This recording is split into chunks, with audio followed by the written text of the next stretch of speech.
Hola, buenas tardes para todos. Qué alegría saludarlos y encontrarnos esta tarde con todos ustedes. Acá, pues, la herramienta nos muestra que somos cerca de 260 personas las que estamos conectadas a esta hora, hoy 24 de agosto de 2021. Entonces, bienvenidos. Hacen todos ustedes parte de una iniciativa que se construye con egresados y con personas de la comunidad uniandina y es para egresados también. Hoy les damos la bienvenida al webinar Afganistán, qué está ocurriendo y cuáles son las causas.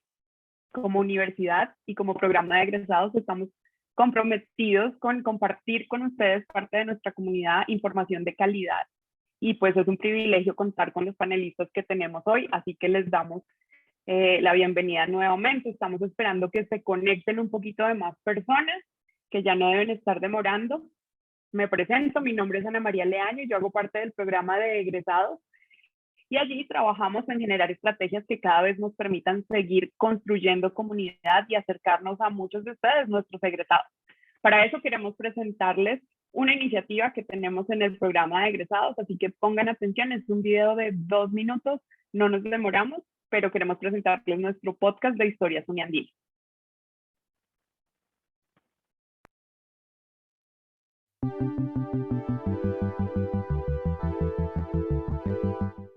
¿Cómo fue lo del dominio? ¿Te acuerdas? .edu, luego .co y todo ese tipo de cosas. Sí, bueno, pero entonces una vez que nos conectamos con Bitnet, entonces empezó a desarrollarse parte de lo que en este momento se conoce y lo que más impulsó la cosa fue el correo electrónico. Entonces el correo electrónico pues permitía comunicarnos con cualquier persona en el mundo. Pero entonces la comunicación era muy lenta a 9600, que eso hoy en día es nada, y entonces teníamos que mirar cómo avanzar. Y adicionalmente en ese momento en el mundo también se dio el cambio de Bitnet a Internet. Entonces la Universidad de Columbia nos dijo, mire, nos vamos a salir de Bitnet y tenemos que entrar a Internet. En ese momento entonces también empezamos a mirar qué necesitábamos hacer para volvernos miembros de Internet. Y una de las cosas que se necesitaban para ser miembros de Internet era tener una dirección IP. Entonces Hugo Sí, que en ese momento era el encargado de la parte de redes de la universidad y entonces era la persona que estaba, digamos, al frente del cañón, o sea, era el que estaba directamente haciendo toda la negociación y manejando la gente que iba a hacer posible la conexión física. Entonces Hugo empezó a preguntar, bueno, ¿cómo hacemos para tener una dirección IP? Pues le dijeron más o menos qué tenía que hacer y entonces Hugo hizo la solicitud con el dominio .cl, que pensamos que era el de Colombia, pero el dominio .cl es el de Chile. Entonces, pues a Hugo le contestaron que no, que ese era el de Chile y que estaba, pues, que otros dominios había. Entonces, el .co estaba disponible, entonces cogimos el .co. Hugo un día entra en la oficina y me dice, bueno, pero esta gente quiere que en el país alguien se haga responsable de eso. Entonces, ¿quién lo va a coger aquí? ¿Será que lo coge el ministerio? ¿Será que lo coge alguien del gobierno? Se preguntó, nadie en ese momento, el Estado tenía ni idea de que era Internet, nada de eso, nadie dijo nada. Entonces yo le dije a Hugo, pues bueno, cojámoslo nosotros. En el caso de que nos digan que no, pues seguimos insistiendo. No dijeron nada, dijeron perfecto y entonces nos quedamos con el dominio.com.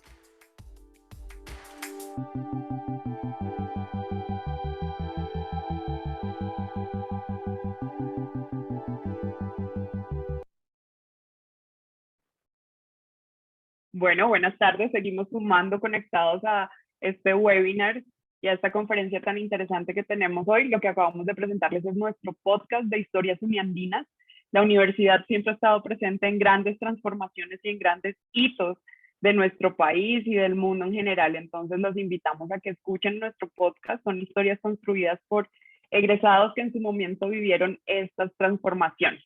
En el chat dejamos el link para que ustedes lo puedan escuchar. Nuevamente les doy la bienvenida a esta conferencia, Afganistán, qué está ocurriendo y cuáles son sus causas. Y bueno, vamos a empezar rápidamente, pero antes quiero contarles cómo va a funcionar este espacio. Es importante que lo sepan para que entremos de una en el tema que hoy nos convoca a todos. Hoy contamos con un panel de expertos para entender qué es lo que está pasando en Afganistán y para salir con una mirada que nos permita opinar de manera más consciente. Bueno, también junto a ellos tenemos una moderadora y entre ellos conversarán del tema. El panel durará aproximadamente entre 40 a 50 minutos Y entonces, como siempre, para los que nos acompañan por segunda y tercera vez, al final tenemos un espacio en donde ustedes podrán hacer sus preguntas y los expertos contestarán. Para esto, ustedes pueden hacer sus preguntas en la herramienta o el icono que aparece en la parte inferior de sus pantallas, en donde dice preguntas y respuestas.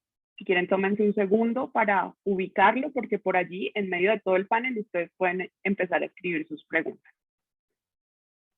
Listo. Nuestros invitados de hoy son Carlos Andrés Ramírez, filósofo de la Universidad de los Andes y también politólogo.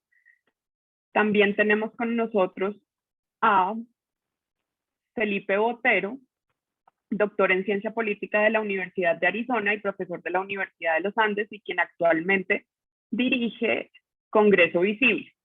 La profesora Sandra Borda, en último momento y por motivos de fuerza mayor, tuvo que cancelar su participación, pero bueno, ya hemos tenido la oportunidad de escucharla a ella en varios medios también, y después vamos a tener la oportunidad de tenerla acá con nosotros. Y como moderadora, hoy nos acompaña Liliana Obregón Tarazona, profesora y abogada de la Universidad de los Andes. Liliana, te doy la bienvenida. Gracias por venir a ayudarnos a moderar este panel y esta conversación. ¿Cómo estás? Hola, acabo de ver que se me movió la cámara un poquito. Disculpen. Estoy estrenando cámara y micrófono, entonces no la había probado en este contexto. Okay. Entonces ahora sí. Hola, muchas gracias Ana María por la presentación, y gracias a todos los que nos acompañan hoy en un tema en que la mayoría de nosotros, incluyéndome, sabemos poco o nada. Entonces, por eso agradecemos muchísimo a Felipe y a Carlos la sesión de hoy, y para que nos ayuden a ilustrar. Y pues yo trataré de hacer preguntas desde mi propia disciplina también, como para entender el contexto internacional, que creo que es importante en esta situación. Entonces, estamos esperando a Carlos para comenzar como con una contextualización histórica, pero veo que no ha llegado. Entonces, tal vez con Felipe podemos comenzar con el contexto histórico y político. Yo creo que ayudaría un poco para ubicarnos primero, antes de que entremos a preguntas más contemporáneas, ¿no? Más de la situación actual. Entonces, Felipe. Hola, muchas gracias por la invitación a participar en este panel, y le doy la bienvenida a todas y todos los que están conectados y nos van a escuchar. Bueno, entonces un poco para hacer el contexto histórico de lo que está pasando en Afganistán, yo creo que es importante resaltar varias cosas. En primer lugar, Afganistán es un país que lleva más de 40 años en guerra. Desde el golpe el golpe de Estado de 1978, en el que el Partido Comunista se tomó el poder, hasta la toma de Kabul recientemente, el país ha estado en una situación bastante convulsa de guerras internas y externas. Y las guerras externas tampoco son ajenas a Afganistán. Ustedes seguramente han visto en redes sociales la referencia a Afganistán como el cementerio de los imperios. Entonces los ingleses en el siglo XIX intentaron controlar al país. Digamos, el país es importante geoestratégicamente porque hace parte de la ruta de la seda. Entonces es un país de tránsito entre Asia y Occidente, entre China y Europa, y también sirve de conexión, por ejemplo, entre Pakistán y el centro de los países de Asia Central. Entonces, como decía, desde 1978 están en guerras. La guerra civil, digamos, la guerra civil se inicia por un golpe de Estado del partido Comunista. Luego hay un fraccionamiento dentro del Partido Comunista, terminan asesinando al primer ministro, y ahí es cuando invade la Unión Soviética para proteger el gobierno comunista, y al mismo tiempo que la Unión Soviética invade, entonces Estados Unidos y Pakistán empiezan a apoyar a los rebeldes mujahidines, y eso culmina, digamos, y eso es lo que da inicio a la guerra entre Afganistán y la Unión Soviética, que termina entre 1989 y 1992 con la retirada de Afganistán, perdón, con la retirada de la Unión Soviética de Afganistán, y eso fue propiciado por el cambio de política, el Glasnost y digamos, la occidentalización de la Unión Soviética que terminó pues con su caída.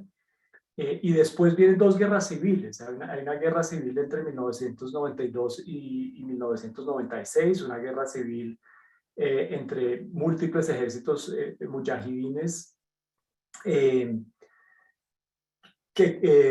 que concluyó, digamos, con el control talibán de gran parte del sur, del oriente y del occidente del país. Es un país, digamos, que está geográficamente bastante diferenciado y bastante, digamos, geográfica y étnicamente.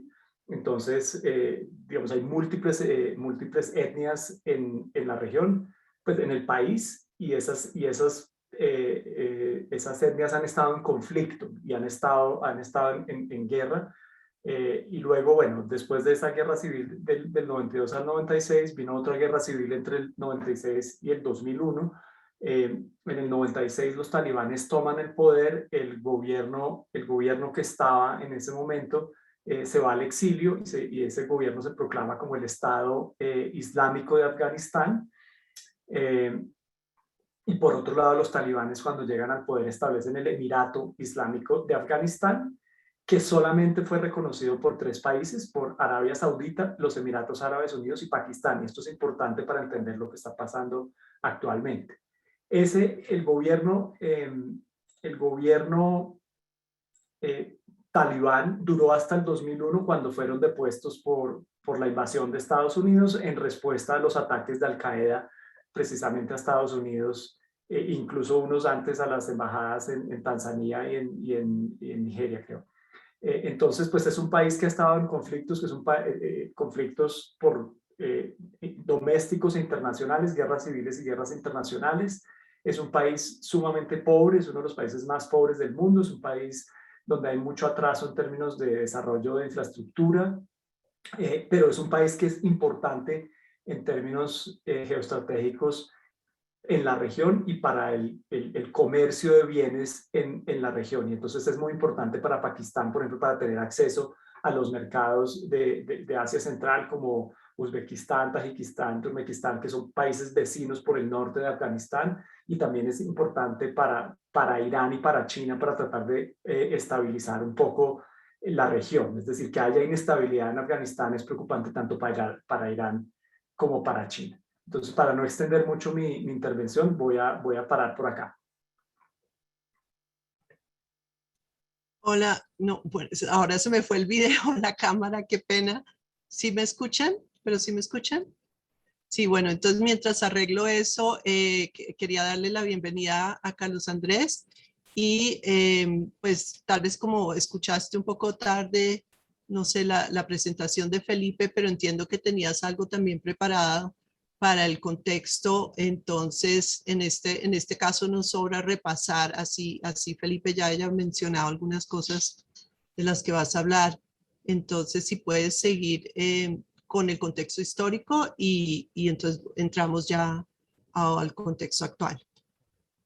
Vale, Liliana, pues gracias. Un saludo para Felipe y para todos los participantes. Pues en relación al contexto histórico, yo tengo un par de elementos que me gustaría mencionar. Voy a por ahora mencionar uno mucho más global, en torno a cómo comprendo, digamos, la situación en su conjunto y pues cómo podemos ubicar en una perspectiva de más larga duración lo que está ocurriendo en Afganistán, para luego, digamos, detenerme quizás, puede ser un tema de una segunda pregunta o más adelante, en las fases, ¿sí?, que han experimentado los talibanes como grupo.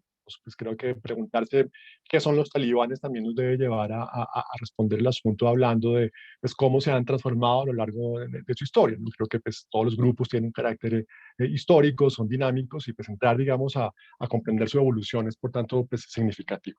Ahora, en relación a ese contexto más general, pues tengo pues, algunas anotaciones. Digamos, lo primero es que indudablemente pues, es indeseable pues, la existencia de un narcoestado, como puede ser, digamos, un Afganistán regido por los talibanes, favorable al terrorismo internacional y además pues, con unas políticas fuertemente patriarcales, ¿no? Entonces, es indudable que pues, todo eso es indeseable, ¿no?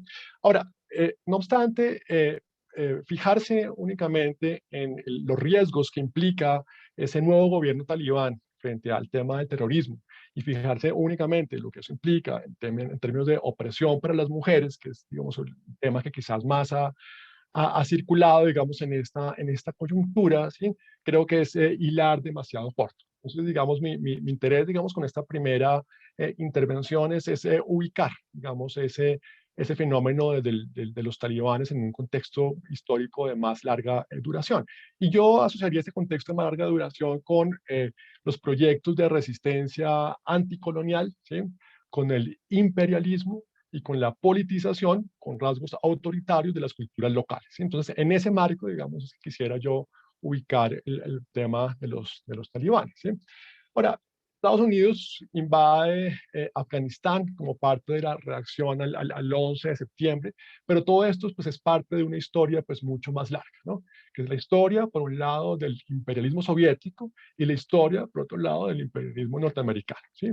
Al-Qaeda y los talibanes salen justamente del apoyo de la CIA a la resistencia islamista a los soviéticos, ¿sí? Y a la vez de la resistencia al imperialismo de los propios financiadores de esa resistencia anticomunista. Entonces, en ese marco es que aparecen, digamos, tanto Al-Qaeda como los talibanes, ¿sí? En ese contexto quizás se me hace importante mencionar un personaje, digamos, pues la política también pasa por las ideas y este es un personaje en sentido interesante, es Abdullah Azzam, ¿sí? Abdullah Azzam es un clérigo sunita de origen palestino que pues, se instaló hace mediados de los 80 en Pakistán, cerca de la frontera con Afganistán, y que promovió, digamos, la creación de una red transnacional islamista, ¿sí? Y que promovió una pues, ideología que legitimaba la noción de una yihad de orden global, ¿sí?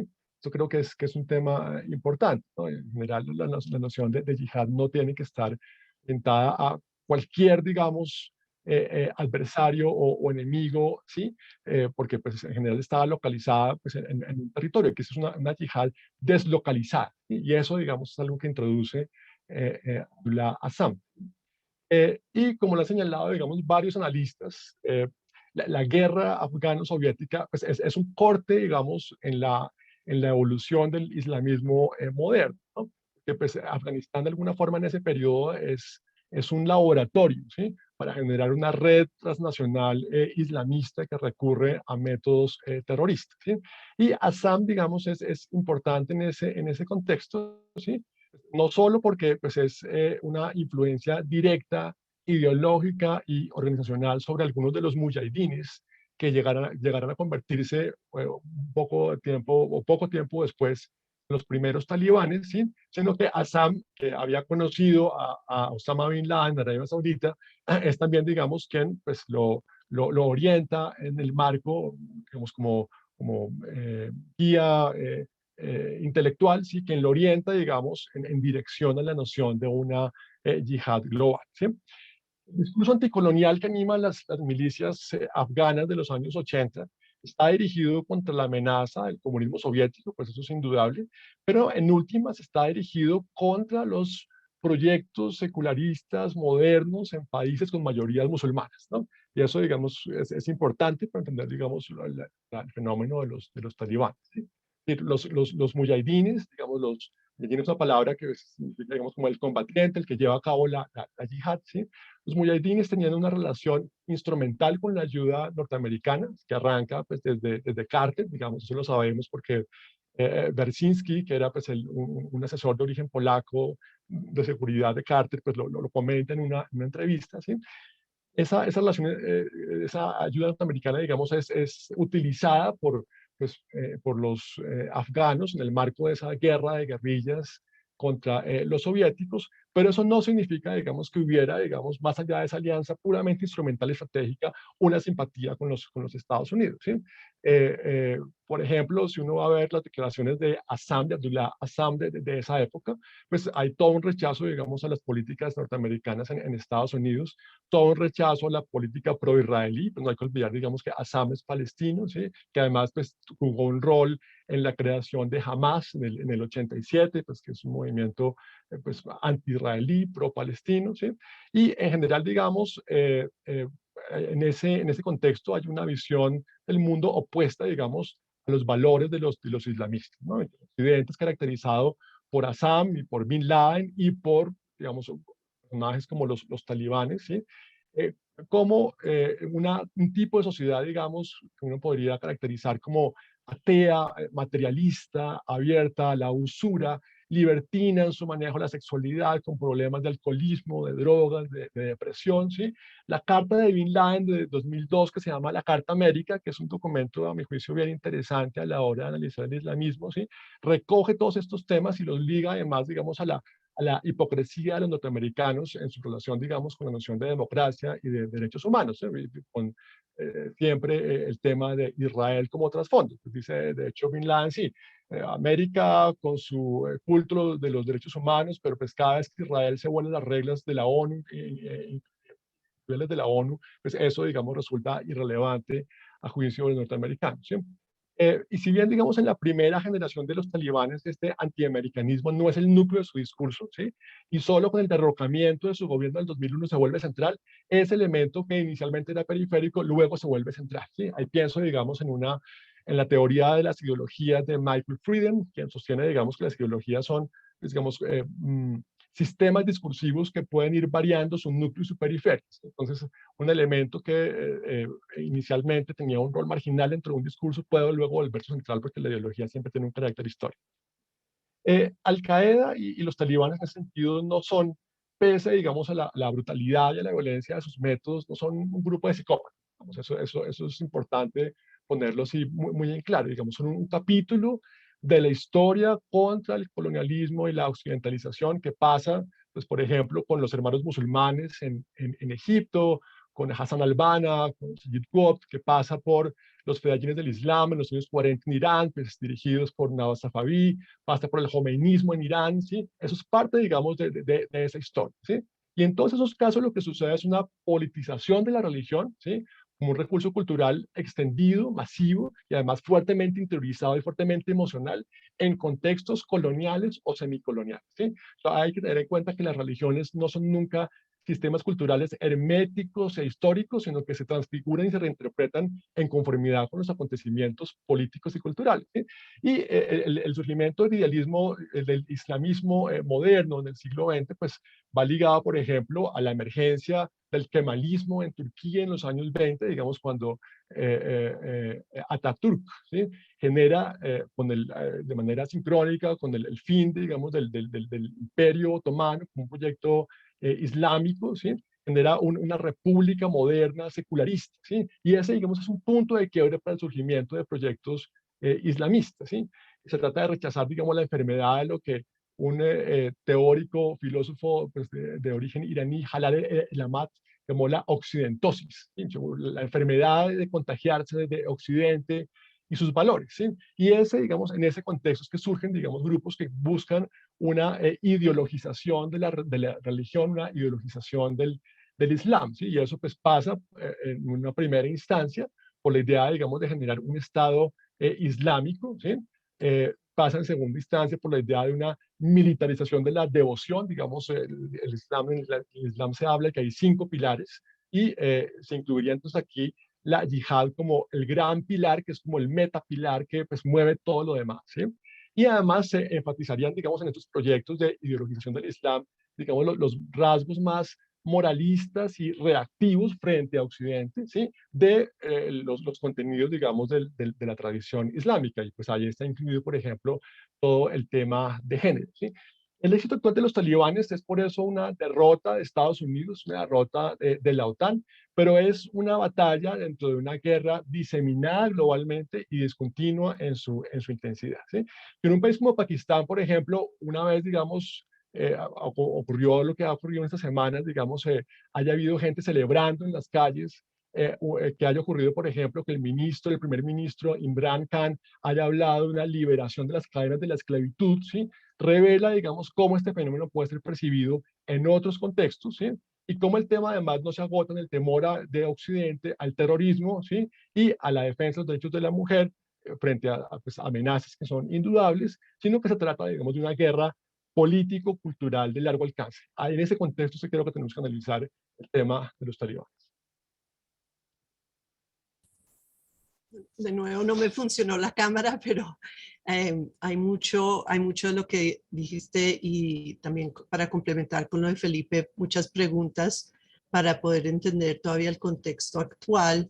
Entonces quería preguntar sobre pues, los talibanes, que es digamos, la preocupación mayor para la comunidad internacional y obviamente para los afganos, especialmente las mujeres en la situación actual.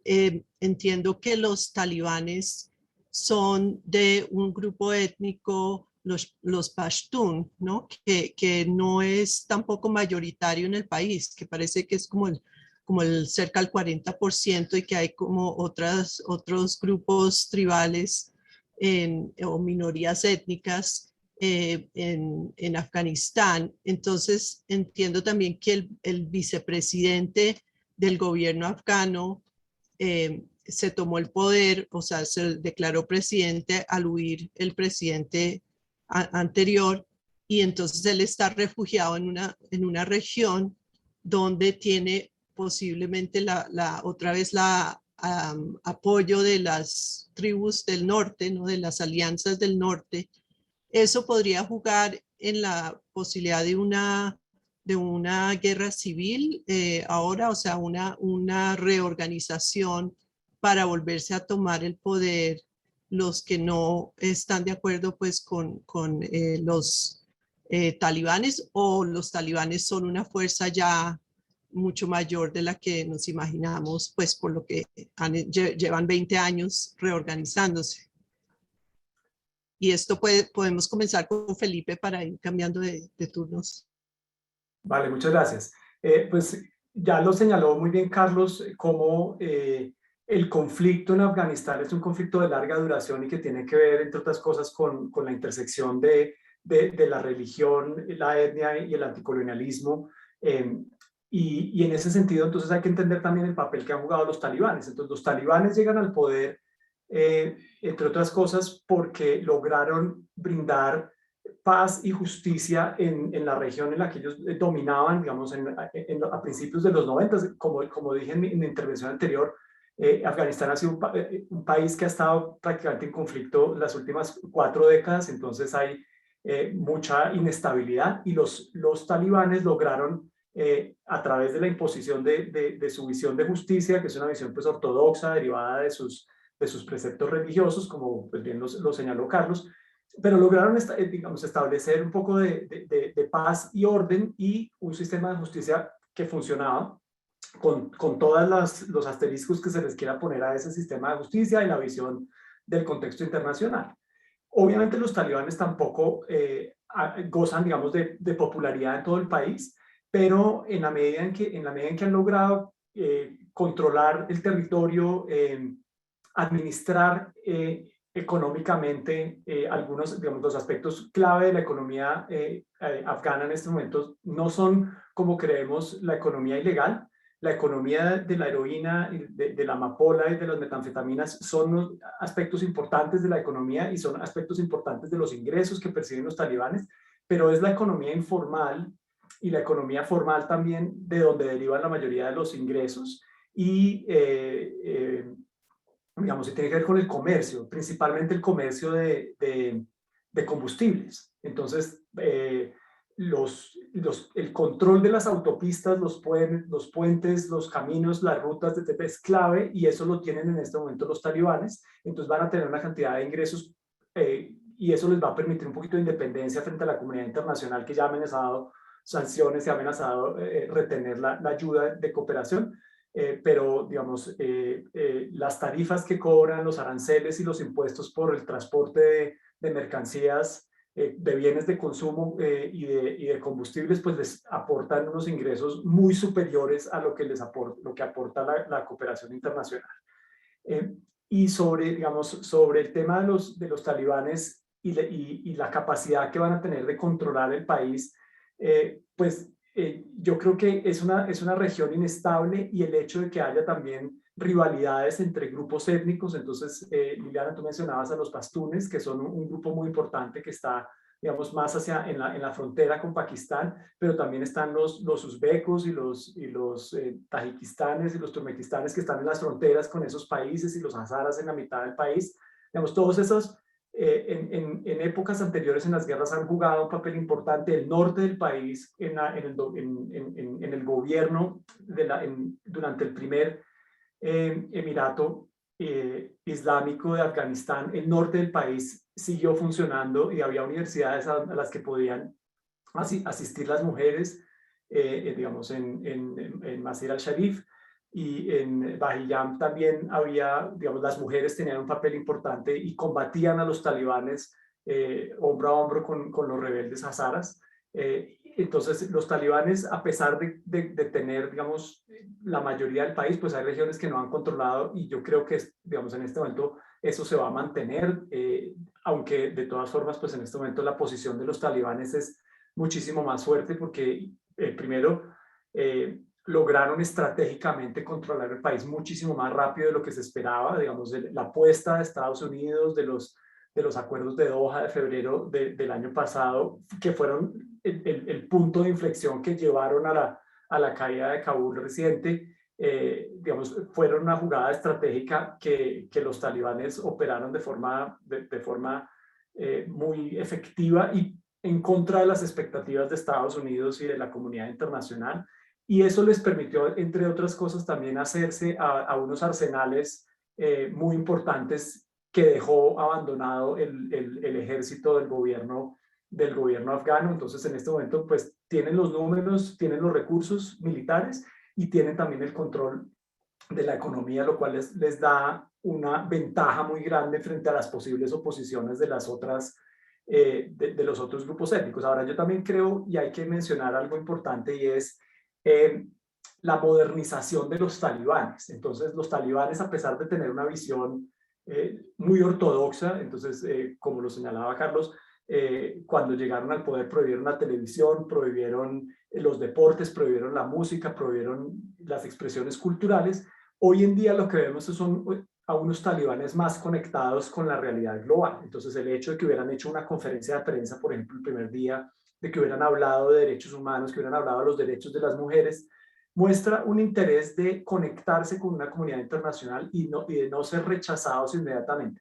Yo no estoy seguro que este vaya a ser, digamos, un gobierno que sea respetuoso de los derechos humanos. De hecho, por un lado están diciendo esas cosas, pero por otro lado también llegan las evidencias anecdóticas de las mujeres que fueron expulsadas del banco y que no se les permitió trabajar, de la persecución a los colaboradores de Estados Unidos o de las ONGs internacionales, de la imposición de la Sharia en sus versiones más crudas, digamos, de pensar en castigos como los fusilamientos y los apedreamientos. Digamos, todo eso es enteramente posible, pero por lo menos lo que yo veo de diferente con el gobierno talibán del 96 al 2001 es que hay una sensibilidad frente a la percepción que tiene la comunidad internacional. Probablemente aprendieron la lección de lo que ocurre cuando no están muy sintonizados con esa comunidad internacional, pero de todas formas también hay una lucha en contra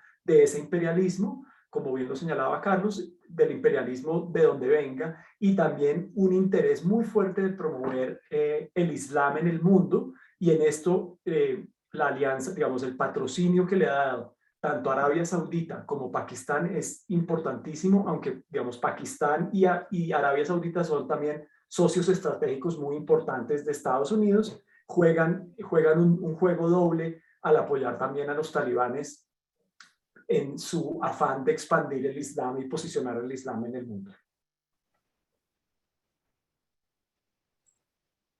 Listo, entonces, ahora sí me tuve que cambiar de computador y estoy muy cuarto de mi hija, qué pena. Entonces, quería, con lo que dijo Felipe, tal vez, Carlos Andrés, nos puedes hacer la conexión con ese contexto internacional, tanto histórico como actual, en términos de si Afganistán es tan pobre y se acabó pues, el apoyo de Estados Unidos y había mucha corrupción, también entiendo, en el gobierno afgano desde el comienzo del apoyo de Estados Unidos o la intervención de Estados Unidos y esa corrupción pues salió a la luz ahora con la situación actual. Pero ¿cuál sería el interés de los países vecinos como Pakistán especialmente, que ayudó a armar a los talibanes originalmente, y Rusia por un lado, China por el otro, en lugar de Estados Unidos? Digamos que ahora entra a jugar ese contexto de los países poderosos y no tan poderosos vecinos, y y el hecho de que Afganistán esté cerrado al mar, ¿no? Es un país que no tiene acceso al mar, y ese corredor que pasa entre China y Pakistán, ¿cuál ves tú que sea ese contexto nuevo internacional para el gobierno, ya sea los talibanes o que vuelva un gobierno afgano en el futuro cercano?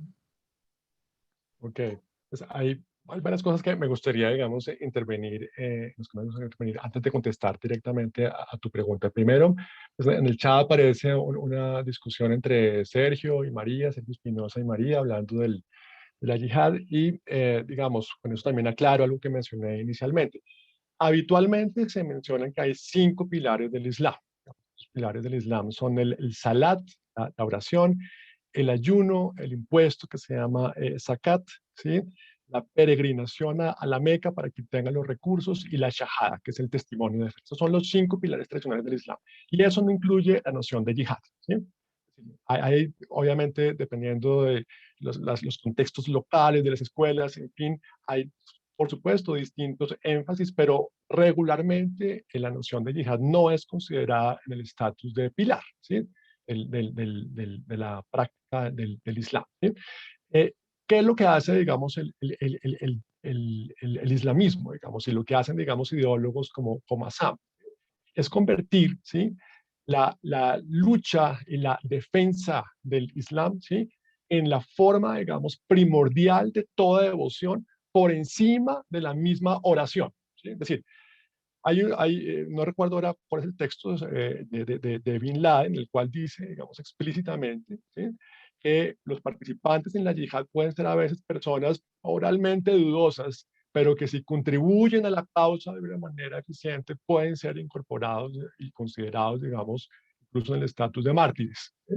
¿Por qué? Porque la práctica de la yihad se convierte en el núcleo de la devoción, ¿sí? En ese sentido hay que entender, digamos, que lo que desde el punto de vista religioso se considera sagrado puede tener, digamos, muchas formas, digamos. Lo sagrado puede ser una forma de comer, puede ser una forma de orar, puede ser una forma de comportarse frente al otro género, pero sagrado también puede ser también una forma de comportarse frente a un enemigo, ¿sí? Y lo que hace, digamos, el llamado yihadismo, digamos, que es un término complejo, digamos, yihad es una palabra que significa esfuerzo, ¿sí? Digamos, esa raíz árabe tiene que ver con la noción de esfuerzo, ¿sí?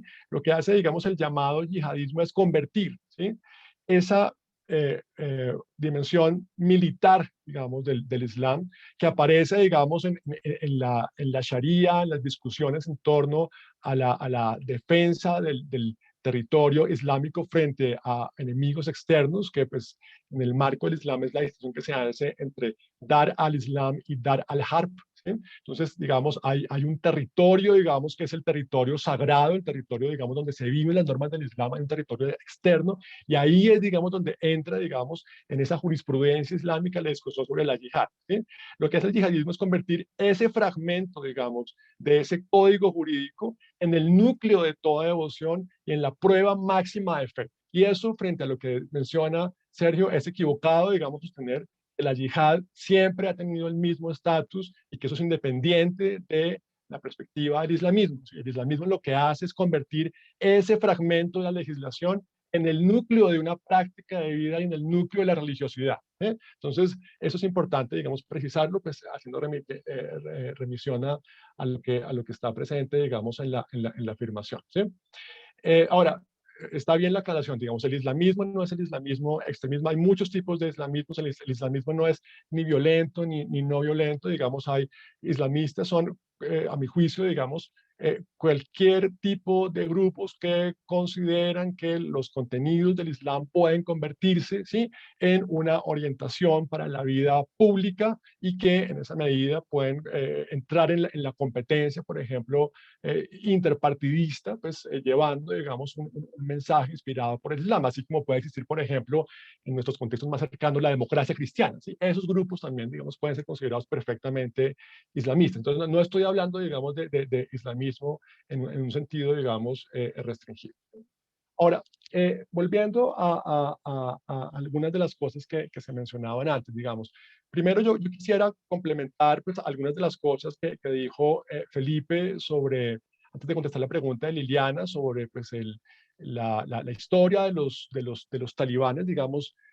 Concuerdo perfectamente con lo que menciona Felipe y probablemente podría ponerse como periodo quizás del año 92 al 96, una primera fase, digamos, de los talibanes, donde lo que hacen es, digamos, como combatir a los señores de la guerra que habían, digamos, tenían control territorial sobre ciertas zonas de Afganistán, ¿sí?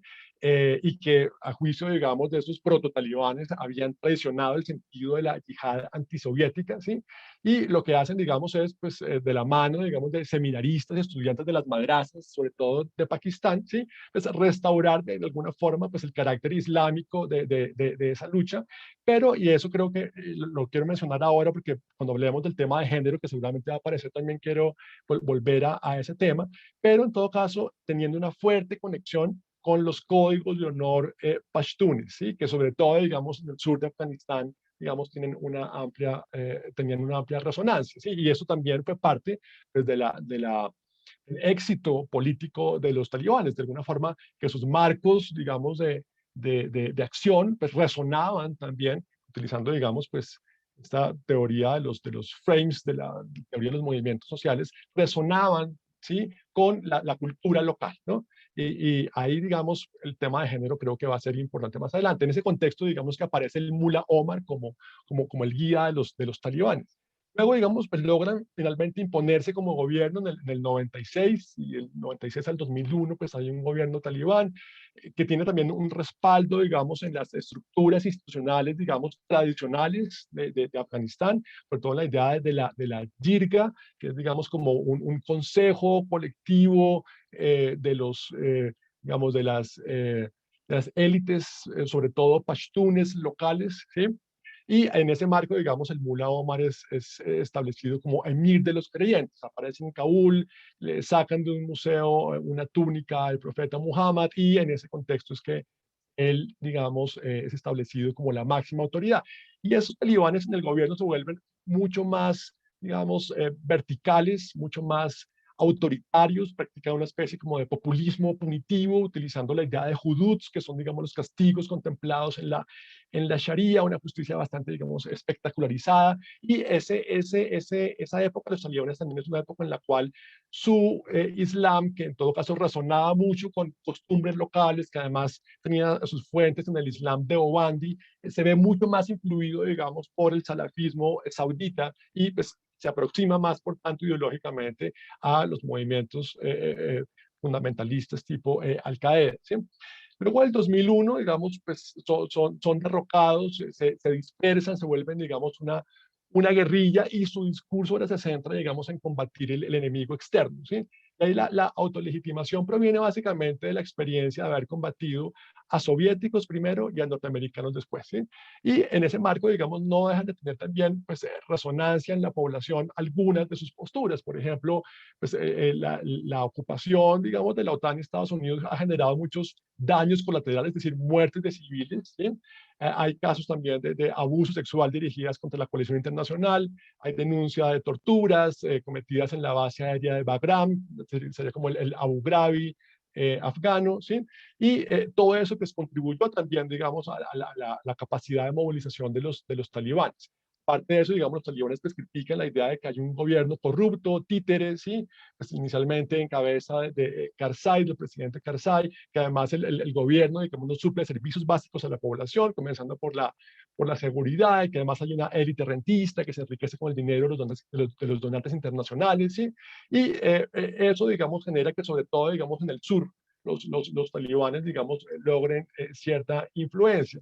Mullah Omar sigue, digamos, en este periodo como la cabeza del grupo, pero se vuelve más una autoridad simbólica, un poco en la sombra, cada vez más diluida, surgen fuerzas centrífugas dentro de los talibanes, ¿sí? Que por un lado, digamos, hay grupos que favorecen la negociación, otros más orientados al combate radical, unos que favorecen la táctica de los atentados suicidas, otros, digamos, que la rechazan, unos grupos que buscan revisar el modelo de Estado de gobierno que tuvieron del 96 al 2001, otros que buscan un modelo alternativo, ¿sí? Unos que buscan aproximarse más a Pakistán y otros a tomar más distancia de Pakistán, ¿sí? Y es un periodo, digamos, que hay una cierta tendencia a la fragmentación. Surgen, digamos, dos shuras, dos como consejos de mando independientes. Uno está en la ciudad de Quetta, en Pakistán, otro que se llama la Shura Rasul, y ahí aparece un nuevo mula que pues, surge como el nuevo emir de los creyentes, una vez, digamos, se sabe de la muerte por causas naturales del Mullah Omar en el 2013, ¿sí?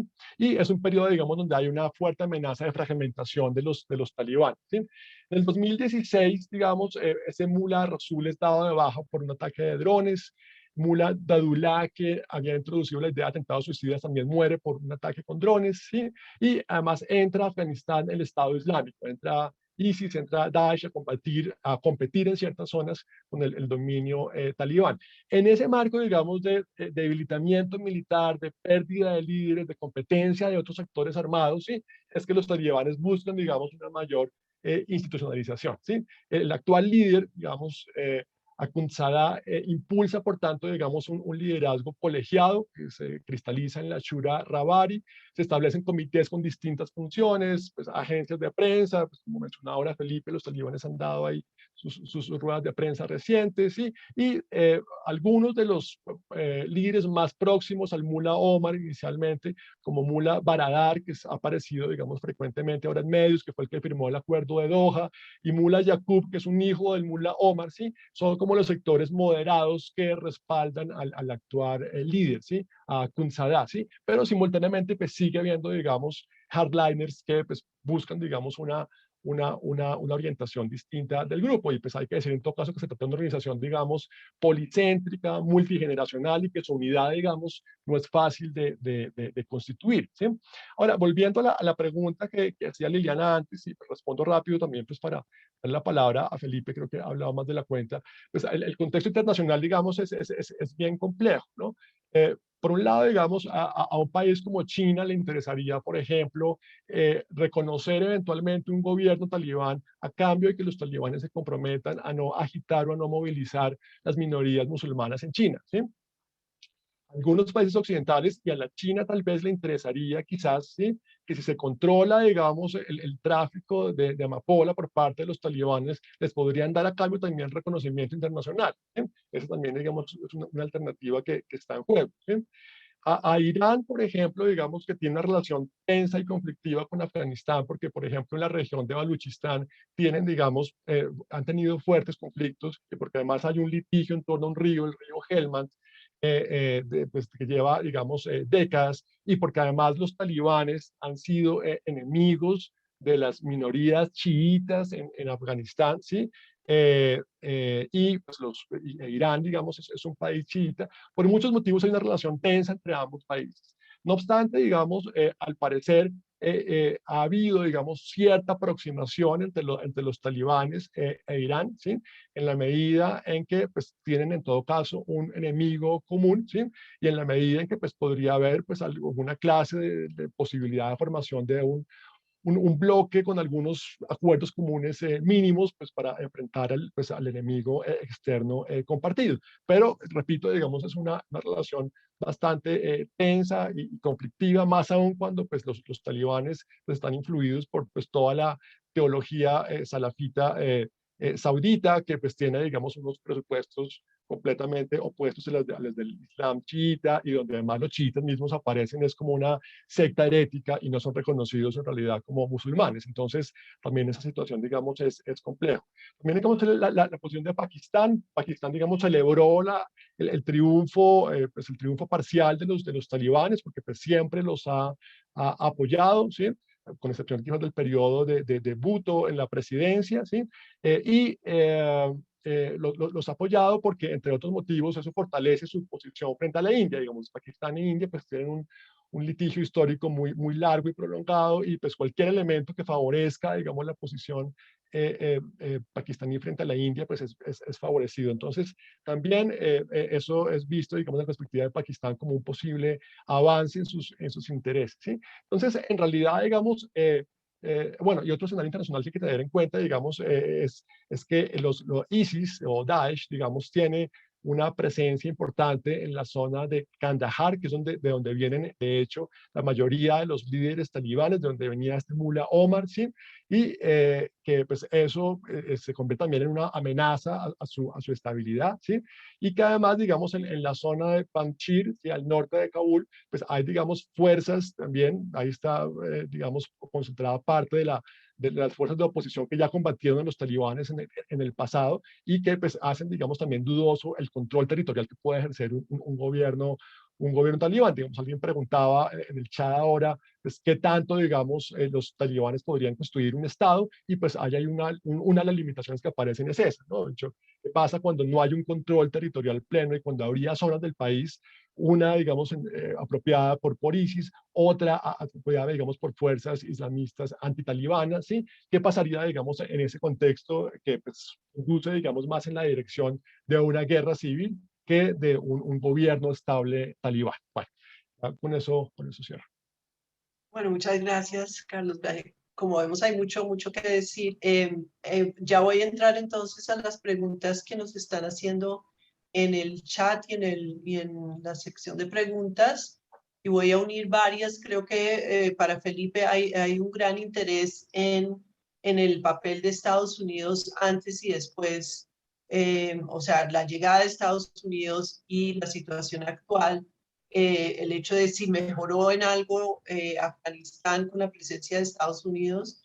Y pues yo agregaría la pregunta sobre esa prueba de la democracia que tuvieron en algo. Hay una constitución del 2014, el papel que tuvieron las mujeres que ahora son muchas educadas, tuvieron papel en el gobierno, y algunas inmigraron, etcétera, pero hay un poder, o digamos, hay un poder de las mujeres también diferente a lo que fue hace 20 años.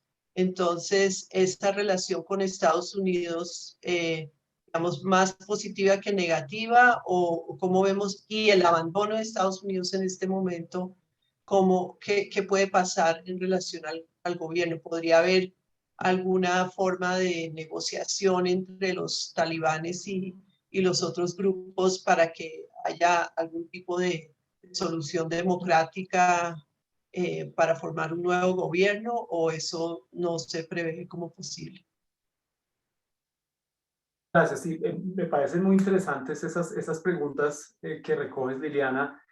Yo siento que en términos del legado de Estados Unidos en Afganistán, yo creo que es muy cuestionable lo que, digamos, es muy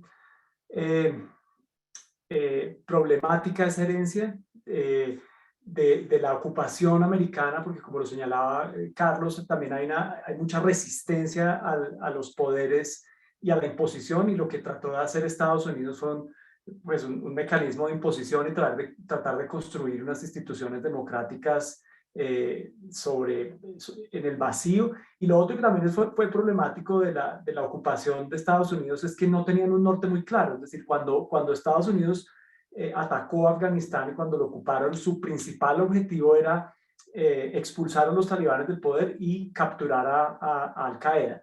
Esos solo lograron el primer objetivo y no muy bien, porque la consecuencia es que solamente meses después de la retirada, o por lo menos de la declaración de retirada de Estados Unidos, los talibanes estaban nuevamente en el poder.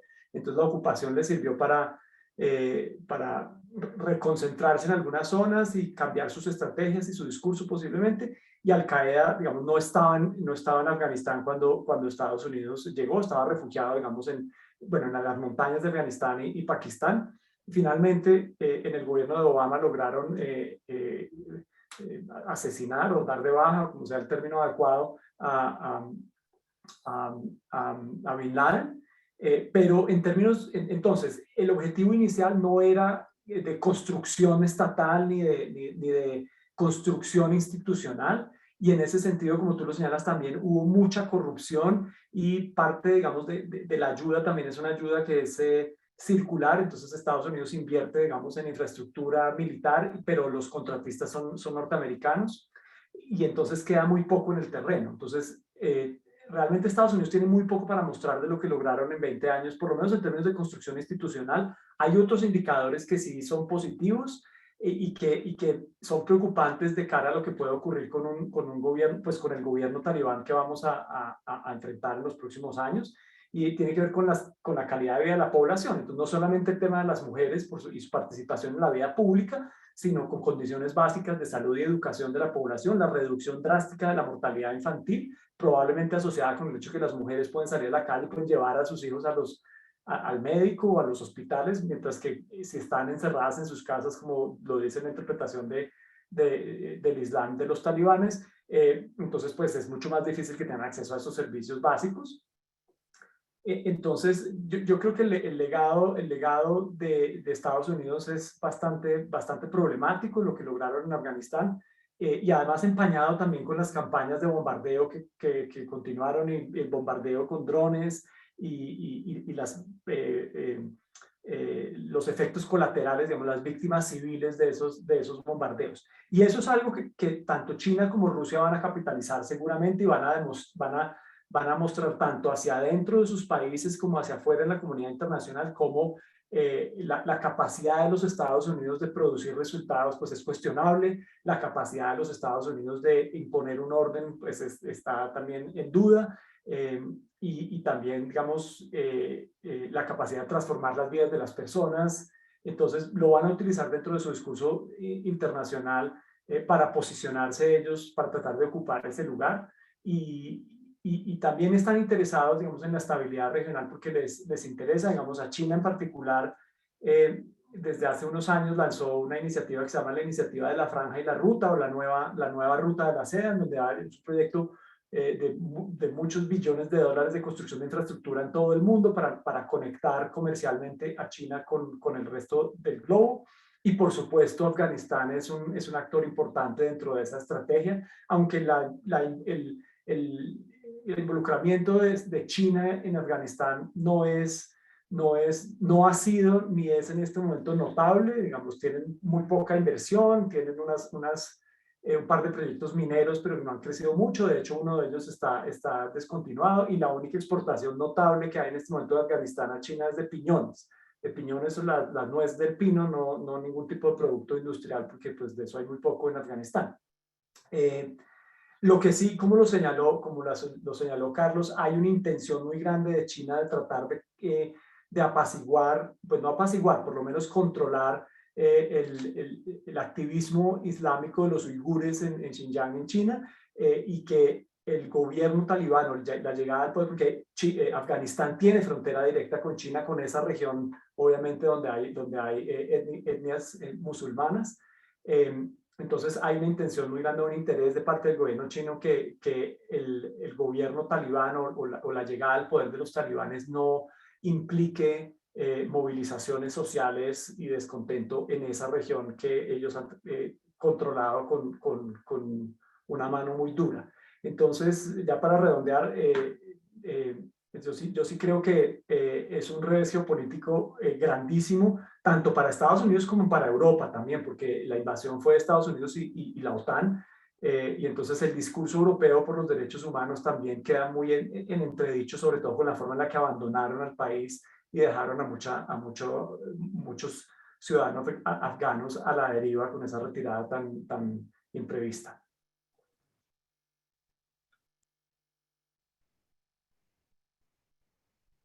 Buenísimo. Gracias por esa aclaración, pero creo que con las preguntas que hay también quisieras ahondar un poquito más en el punto de Estados Unidos, en el sentido de, y esto va para Carlos, en el sentido de por qué esa salida tan rápida, por qué Biden siguió, digamos, el acuerdo de Trump, diciendo que históricamente sabemos que la posición de Estados Unidos, sobre todo después del 9/11, es no negociar con terroristas. Y los talibanes han sido denominados terroristas en varias ocasiones, ¿no? Por el Consejo de Seguridad de Naciones Unidas, etcétera. Entonces, esa negociación con los talibanes, uno imaginaría que con la forma en que fueron las últimas elecciones y la tensión que hay entre los demócratas y republicanos ahora, Biden no seguiría un acuerdo que hizo Trump. O sea, eso sería como lo lógico y hubiera hecho un reacuerdo o algo, pero digamos, ese acuerdo que hizo Trump con los talibanes, ¿por qué lo siguió Biden y por qué la salida fue tan rápida y tan desorganizada? ¿Y qué implicaciones tiene eso para una de las preguntas que hace uno de los participantes? Es si eso quiere decir que posiblemente dejen a Afganistán en una especie de Venezuela, ¿no? O sea, de país paria, que terminen, pues ya le están quitando los apoyos internacionales económicos, y pues muy pronto me imagino que empezarán a salirse algunas de las organizaciones internacionales que han tenido presencia allá. Entonces, volver a Afganistán, un país paria de repente, de un día para el otro, y esa continuidad de la política de Trump con Biden, aunque todos están tratando de echarse la culpa mutuamente, pero pues han sido gobiernos republicanos y demócratas los que han apoyado la presencia de Estados Unidos en Afganistán. Entonces quería saber tu opinión sobre ese punto. Y, digamos, hay varios temas ahí pues, que son también como de política interior norteamericana, y probablemente ahí Felipe me pueda echar más una mano al respecto, pero yo lo que diría, digamos, muy genéricamente es que, pues, primero, el acuerdo de Doha que firmó Trump pues, con los talibanes, digamos, es realmente un acuerdo muy malo, digamos, y pues muy típico de la administración Trump, digamos, pues una cosa un poco mediática, improvisada, sin garantías, sin una historización suficiente, sin procesos de supervisión, digamos, a ver cómo ese proceso iba a evolucionar, digamos, fue un acuerdo, para ponerlo, digamos, en un término coloquial, chambón, ¿sí? Y el tema, digamos, es en qué medida, pues, Biden estaba en capacidad, pues, de reversar, digamos, ese proceso, ¿sí? Más aún cuando pues, la intervención norteamericana en Afganistán pues no es un tema popular, digamos, no es un tema, digamos, que en Estados Unidos la presencia de un ejército de ocupación que regularmente produce muertos, pues no es un tema popular en Estados Unidos. Entonces, probablemente, digamos, la posición de Biden es, pues quizás por un lado, un resultado de pues, desconocer la precariedad del ejército afgano y la precariedad digamos, de las instituciones que los norteamericanos pues, dejan, ¿sí? De la capacidad, digamos, estatal instalada, ¿sí? Puede que sea en buena parte, digamos, un desconocimiento, digamos, de qué quedaba ahí como contraprestación, ¿sí? Sumado, digamos, al interés de no seguir, pues, acarreando los costos políticos y financieros, digamos, de la presencia norteamericana en Afganistán, ¿no? Entonces, quizás es una mezcla de ambas cosas, digamos, una cuestión de estrategia política y una cuestión de negligencia, digamos, lo que dio lugar, digamos, a ese giro esa expansión tan veloz de los talibanes en las últimas semanas, ¿sí? Ahora, un tema que, pues, que queda ahí abierto y que pues, también en el chat pues, aparece un poco la pregunta y que tú mencionas, Liliana, es, y bueno, pues, ¿qué hacer entonces con Afganistán y qué modelo de Estado sería el que le conviene, ¿sí? Ahora, lo que yo diría ahí es que en principio las posiciones normativa y jurídicamente maximalistas, digamos, son las equivocadas, ¿sí? Es decir, digamos, como que partir que los talibanes son un gobierno, serían un gobierno inaceptable, que por sus temas de género, por su eventual apoyo al terrorismo, por la ortodoxia de su discurso, digamos, son una amenaza y que no puede haber, digamos, ninguna clase de transacciones, ¿sí? Creo que esa, digamos, es la postura equivocada y que más valdría quizás, digamos, ofrecerle incentivos a los talibanes para que moderaran su discurso y se integraran de una manera sutil, digamos, en pues, una comunidad más amplia, ¿sí? Y pues hay muchos incentivos que se pueden ofrecer, digamos, de hecho, creo que en algún momento del pasado en las negociaciones con los talibanes ellos ofrecieron que renunciarían, digamos, a la producción pues al tráfico de amapola si les reconocían, digamos, su legitimidad como gobierno, ¿sí? Entonces yo diría que esas zanahorias toca seguirlas votando y que es preferible, digamos, un gobierno autoritario, talibán en Afganistán, con algunos rasgos que nos pueden parecer, digamos, desagradables, pero que tiene, digamos, en todo caso, vínculos y puertas abiertas comerciales, jurídicas y diplomáticas con otros países, a lograr un Afganistán encapsulado, ¿sí? Radicalizado, ¿sí? Que pues tenemos, digamos, varios ejemplos, digamos, en el mundo a qué conducen, digamos, ese tipo de escenarios y qué tan perniciosos resultan, ¿sí? Entonces, yo diría que el camino, digamos, es hacia quizás reconocer la posibilidad de un gobierno talibán, pero ofrecerle incentivos para que pues, se matice su discurso. Y pues creo que China, Rusia, la Unión Europea, los Estados Unidos e Irán pueden ofrecerle, digamos, distintas cosas que hagan, digamos, que un nuevo gobierno talibán además que ya pasó por la experiencia, digamos, de un fracaso inicial en términos no solo de la invasión posterior, sino en términos también de su legitimidad interna, porque fue, digamos, un gobierno que destruyó también muchas de sus bases sociales, ¿sí? Yo creo que luego de esa experiencia es posible que esos talibanes, esos neotalibanes, digamos, tengan, digamos, una posición mucho más matizada en sus posturas, ¿sí? Ahora, eso no significa, digamos, que van a dejar o a renunciar a algunos de sus elementos fundamentales, digamos, ¿no? Y sin duda la idea de una islamización de la sociedad va a estar ahí presente, con todo lo que eso implica, por ejemplo, en términos de las políticas de familia, las políticas de género, las políticas educativas, ¿sí? Y pues puede que sean, digamos, elementos que desde cierto punto de vista a uno le parezcan, digamos, con rasgos indeseablemente antiliberales, indeseablemente totalitarios, ¿sí? Pero que creo que son parte también de un modelo de gobierno, ¿sí? Y la cuestión es, digamos, ¿qué es peor, digamos? O asumir, digamos, ese tipo de escenario, o asumir un escenario de un país encapsulado y radicalizado que se puede convertir, digamos, en un santuario, digamos, también para el islamismo extremista internacional, ¿no? O que pueda reforzar, digamos, ese elemento que ya ha estado presente, ¿no? Yo creo que la política también es un asunto, digamos, de subóptimos, de elegir a veces lo que no es más deseable, pero en todo caso es viable. Yo creo que ese segundo escenario, digamos, de no buscar, digamos, el Afganistán deseado, democrático, plural, sino un Afganistán con un gobierno talibán moderado, es quizás, digamos, una alternativa que podría tener cierta viabilidad. Entonces, podemos conectar ahora con unas tres preguntas que hacen sobre Colombia, pero tal vez lo podemos hasta ampliar a América Latina. Para Felipe, la conexión, o sea, la lección de esta dualidad que tenemos en América Latina de estar, ¿no? Con Estados Unidos o en contra, digamos, o en una especie de resistencia hacia el imperialismo de Estados Unidos, o a favor en términos, por ejemplo, en este caso preciso de aportarle a Estados Unidos las condiciones para recibir algunos refugiados, unos 4.000 creo, entiendo que ofreció el gobierno de Duque, unos refugiados que es una señal de estar, digamos, del lado de Estados Unidos en esta situación.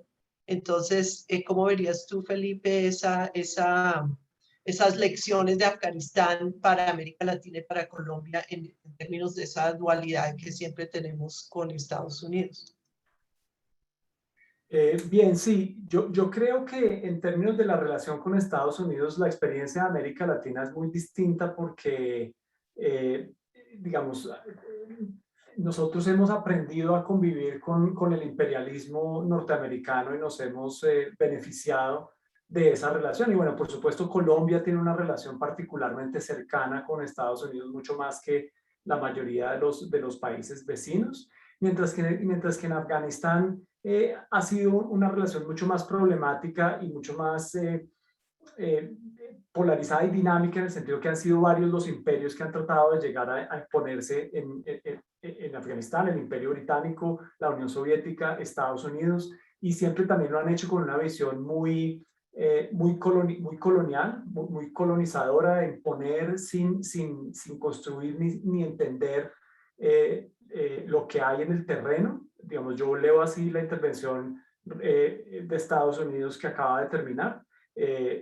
Y yo sí estoy muy de acuerdo con lo que estaba señalando Carlos, y yo creo que el mecanismo en Afganistán va a ser sobre todo un mecanismo de presión internacional a través de sus aliados y a través de los otros países de la comunidad internacional, es decir, a través de Pakistán, a través de Arabia Saudita, a través de los Emiratos Árabes Unidos, tratar de que el gobierno de los talibanes sea un poco más moderado. Obviamente no va a ser un gobierno democrático, probablemente no va a ser un gobierno ejemplar en términos, o no va a ser un gobierno respetuoso de los derechos humanos. Y en ese sentido, esa relación con las potencias mundiales es distinta a la que tenemos, por ejemplo, en Colombia con Estados Unidos. Ahora, el tema de los refugiados en particular, yo creo que es un gesto acertado del gobierno, y no solamente es un guiño hacia Estados Unidos, sino también es un reconocimiento del sufrimiento, digamos, o de la población que quedó a la deriva. Es decir, no solamente Colombia, sino muchos otros países deberían tratar de recoger refugiados o las personas que se quieran exiliar de Afganistán, porque probablemente sus vidas estén en peligro. Y eso, digamos, de nuevo también va un poco sobre la pregunta que hacías sobre la salida tan precipitada de Estados Unidos. Y yo creo que una de las cosas más graves de esa salida precipitada es no haber tenido en cuenta las consecuencias que tenía para la población afgana, que trabajó de la mano con las fuerzas de Estados Unidos.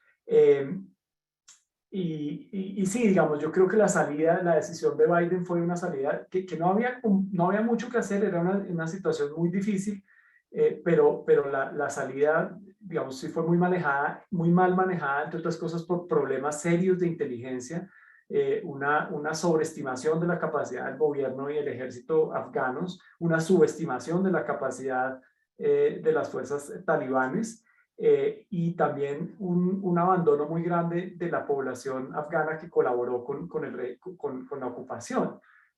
Porque en este momento el discurso de Estados Unidos es: todo es culpa del gobierno afgano, todo es culpa del pueblo afgano. Biden lo ha dicho múltiples veces, que no tienen la voluntad de luchar por sí mismos, y yo creo que eso es bastante injusto con los afganos, y bastante injusto digamos, no reconoce como la complejidad de la situación. Y yo creo que yo estoy de acuerdo con Carlos, nuevamente lo digo, en términos de que, pues, digamos, la inestabilidad del país ha sido la constante en su historia, y este es el momento de presionar a los talibanes, pero esa presión tiene el costo para la comunidad internacional de reconocer a los talibanes como un gobierno, y eso es algo que en este momento no se ve muy, digamos, no es parte de la discusión, sino que, digamos, va a ser como el costo muy grande que tiene que pagar la comunidad internacional para tratar de que el gobierno talibán sea medianamente respetuoso de unos principios universales, pues, digamos, que trata de promover la comunidad internacional.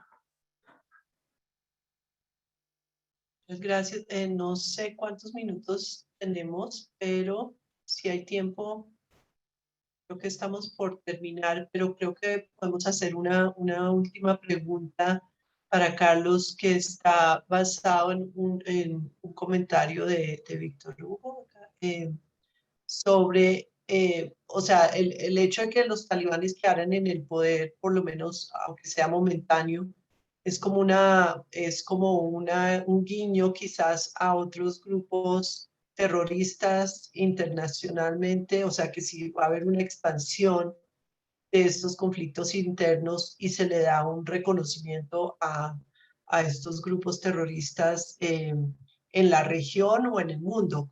Creo que es la pregunta, o sea, si esto sirve como para darle un guiño a otros grupos similares.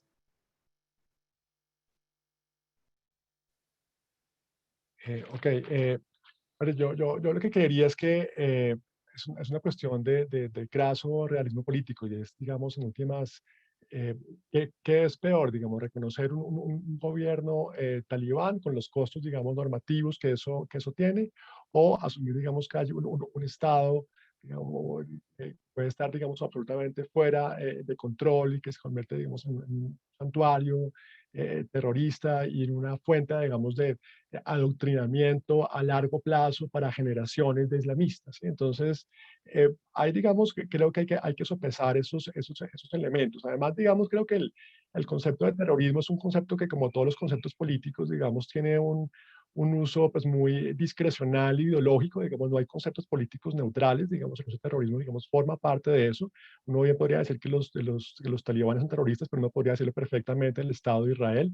Entonces, yo creo que hay que también ver, digamos, un poco con sospecha esos conceptos y no, digamos, atribuirlos, digamos, únicamente a ciertos grupos exclusivos, ¿no? Entonces, pues ese sería, digamos, un primer punto que yo quisiera. Y lo segundo, digamos, que me parece importante, digamos, que ha surgido mucho en la discusión y que tiene también que ver con el futuro, digamos, de un gobierno talibán, es el tema de género, ¿no? Y es que pues ha sonado mucho pues, recientemente, pues a raíz de la expansión talibana, la expansión de los talibanes, pues todas las políticas opresivas que van a tener sobre las mujeres y sobre eso pues hay antecedentes obvios de su primer gobierno del 96 al 2001, ¿sí? Pero hay que tener en cuenta, digamos, al menos dos cosas, digamos. Una primera, y es que ese problema, digamos, no es de los talibanes, digamos. Hay, digamos, análisis que muestran, por ejemplo, cómo en los códigos pashtunes, ¿sí? El tema de la educación femenina y del trabajo femenino es visto, digamos, desde la cultura tradicional pashtuna como algo en general indeseable, ¿sí? Y no es casual, digamos, que los talibanes tuvieron eco y arraigo social en zonas en las cuales, digamos, ese tipo de costumbres, digamos, tenían su presencia y su capacidad, digamos, de arraigar, ¿sí? Y sí, esas creencias tenían presencia, ¿sí? Entonces, a lo que voy con eso es a que si se trata, digamos, de enfrentar los temas de género indeseables que trae el gobierno talibán, no son solo los del gobierno talibán, ¿sí? Son también, digamos, los de una cultura tradicional que tiene fuertes elementos patriarcales, ¿sí? Y eso no se cambia, digamos, con un cambio de gobierno, eso no se cambia porque llegan los talibanes al poder, tiene que ver, digamos, con estructuras culturales profundas, ¿sí? Que no necesariamente son masivas. Afganistán no es un país ni cultural ni socialmente homogéneo. Hay distintas etnias, distintas clases sociales, culturas urbanas, rurales, hay muy distintos tipos de mujeres, pero ese elemento y esa comprensión en las familias, por ejemplo, del rol de mujer, ¿sí? Esto no se cambia con un gobierno talibano, no. Entonces el problema no es la llegada de los talibanes, ¿sí? El problema también son, digamos, costumbres tradicionales de largo plazo que no dependen de las leyes ni de las instituciones estatales, ¿sí? Entonces ese es un primer elemento. Y un segundo elemento que también quería mencionar es que se suele hablar, digamos, de las mujeres en Afganistán como si fueran, digamos, también un grupo homogéneo, ¿no? Como si hubiera un único tipo de mujeres en Afganistán, que todas, digamos, tienen además, pues, como un ideal moderno de autonomía, de individualidad, y creo que ese, digamos, es un presupuesto moderno y liberal equivocado, ¿sí? Creo que, digamos, hay varios textos al respecto, digamos, acerca de la relación, sí, acerca de las mujeres en el contexto de Afganistán, y pues muestran, digamos, primero la gran diversidad, digamos, de aproximaciones al tema de género, ¿sí? Pienso, por ejemplo, hay un libro de Rostami Povey que pues, se llama Afghan Women, y pues ahí, digamos, muestra también estrategias de resistencia, de infrapolítica, llamaría eso James Scott, que realizaron las mujeres musulmanas durante el primer gobierno talibán, pero también, digamos, pues la pertenencia de mujeres a, digamos, redes de creencias y a círculos sociales en los cuales también la doctrina de los talibanes tiene eco y resonancia. Es decir, no todas las mujeres, digamos, necesariamente van a rechazar, digamos, un gobierno talibán, ¿sí? No es algo que se pueda, digamos, homogenizar, ¿sí? Y creo, y además pues hay otros textos, hay una autora, Serande Levi, que por ejemplo sostiene que durante el primer gobierno talibán, las redes, por ejemplo, de espionaje y de vigilancia social que habían montado los talibanes estaban compuestas en muy buena parte por mujeres, ¿sí? Por mujeres, digamos, que servían, qué sé yo, para denunciar al vecino, o que la vecina se pintó las uñas, en fin, digamos, formas, digamos, de control social amparadas también, digamos, en la población civil, en la cual las mujeres también tenían, digamos, presencia, ¿sí?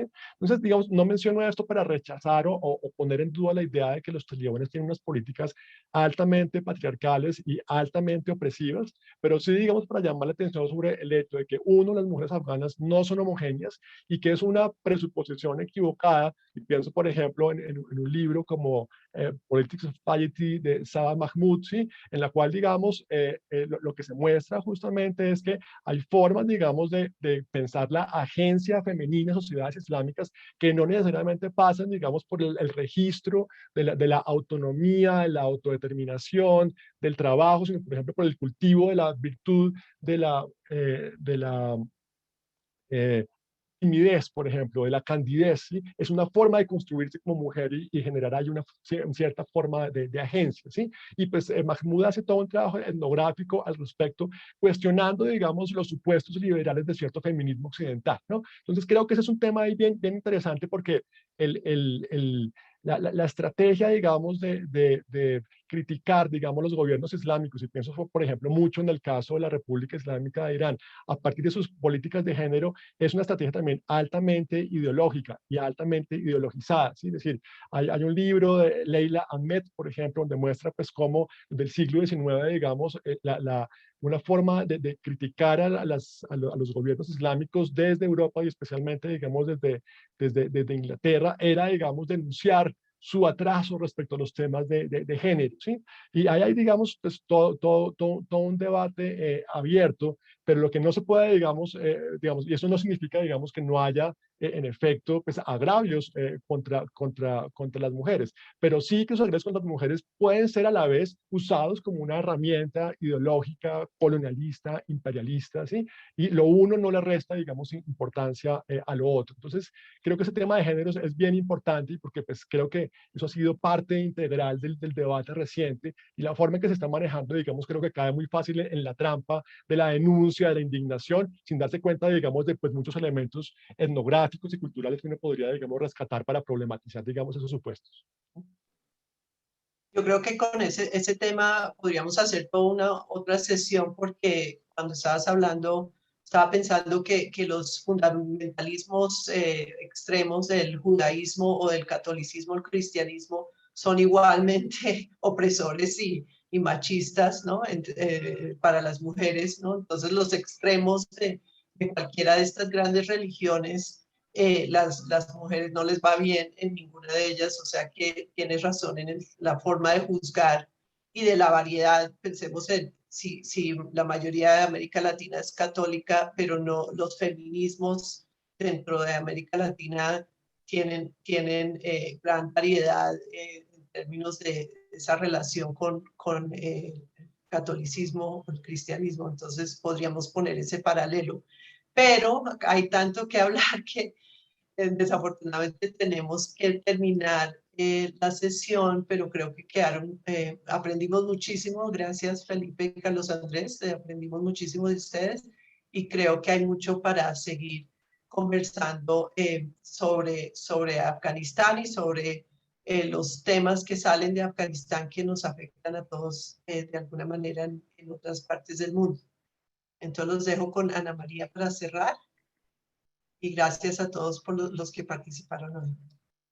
Hola Liliana, así es. fue un tiempo en el que aprendimos mucho, disfrutamos escuchándolos, de verdad es un privilegio contar con expertos como ustedes. Liliana, gracias por guiar esta conversación. Gracias Felipe, gracias Carlos Andrés. En el chat, pues no sé si lo pueden ver todavía, pero la gente está pidiendo otra conversación y otra sesión. En la medida también que evolucione el tema y que sigamos viendo lo que pasa, seguramente vamos a tener mucho más de qué hablar, pero de nuevo, muchas gracias a todos. La gente tiene de verdad unos comentarios solo de agradecimiento. Magnífico, muchas gracias, interesante la conversación, interesante la enseñanza, buenísimo, muchas gracias. Entonces, pues, de verdad que fue un privilegio poderlos escuchar. Logramos las 500 conexiones, tuvimos 489 personas en algún momento. Entonces, pues nada, para nosotros como programa de egresados, es muy importante tener este tipo de eventos y poder como ofrecerle a nuestra comunidad información de calidad. Gracias Felipe, gracias Carlos Andrés, gracias Liliana, gracias a todos los que están conectados. Les estamos enviando un link en donde pueden calificar este panel, donde nos pueden hacer el favor de hacer sus comentarios para seguir mejorando y ofrecerles cada vez cosas de interés. Muchas gracias a todos y nos vemos en un nuevo webinar. A ustedes, gracias.